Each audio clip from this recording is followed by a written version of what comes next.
నటించిన ప్రతి క్యారెక్టర్లోనూ మంచి నటిగా పేరు సంపాదించుకోవడం మామూలు విషయం కాదు. అలా కొందరు మాత్రమే గుర్తింపు పొందగలరు. అలా పొందిన వారు మంచి గుర్తింపు సంపాదించుకుని అనంతరం జనరేషన్కి కూడా ఇన్స్పిరేషన్గా నిలుస్తారు. అలా తెలుగు గడ్డపై పుట్టిన శారద గారు అది సాధ్యం చేసింది. అంతేకాకుండా మలయాళ చిత్రసీమలోనూ తనకి ఎవరూ సాటి లేరని నిరూపించుకుని ఆ రాష్ట్ర ప్రభుత్వం నుంచి ఊర్వశి అవార్డు అందుకుంది. ఇది ఒక్కసారి కాదు, 3 సార్లు, వరుసగా 3 సార్లు ఊర్వశి అవార్డును అందుకుంది. ఈమె నటిస్తే అది నిజంగా నటన లేదా నిజంగానా అనిపిస్తుంది. అంతలాగా ఆ పాత్రలోకి వెళ్లిపోయేది శారద గారు.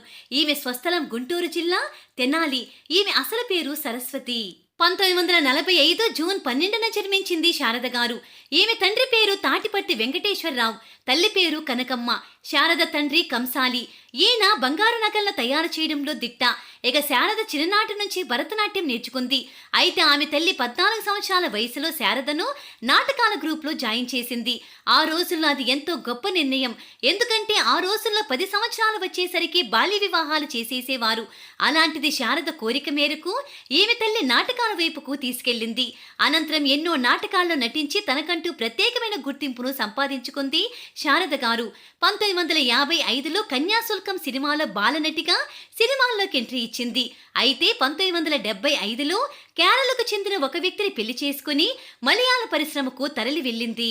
అక్కడ అనేక సినిమాల్లో నటించి ఎన్నో అవార్డులను సంపాదించుకుంది. అనంతరం తెలుగు మరియు హిందీలో ఎన్నో సినిమాల్లో నటించింది. ఈ సమయంలోనే తన మొదటి భర్తకు విడాకులిచ్చి తెలుగు హాస్యనటుడు చలంను పెళ్లి చేసుకుంది. వీరి కాపురం కూడా ఎక్కువ కాలం నిలవలేదు. మళ్లీ తెలుగు సినిమాల్లోకి ఎంట్రీ ఇచ్చింది శారద గారు. 1996లో రాజకీయాల్లోకి ఎంట్రీ ఇచ్చి అందరినీ ఆశ్చర్యానికి గురి చేసింది. టీడీపీ తరపున తెనాలి లోక్సభకు పోటీ చేసి ఘన విజయం సాధించింది. ఆ సమయంలో తెనాలిలో ఎన్నో అభివృద్ధి పనులను చేసి మంచి ప్రశంసలు దక్కించుకుంది.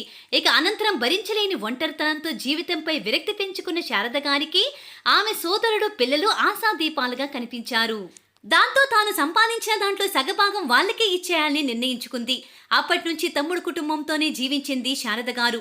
శారద మరదలు కూడా ఆమెను ఎంతో ప్రేమగా చూసుకోవడంతో అందరూ ఒకే ఇంట్లో హ్యాపీగా జీవించారు.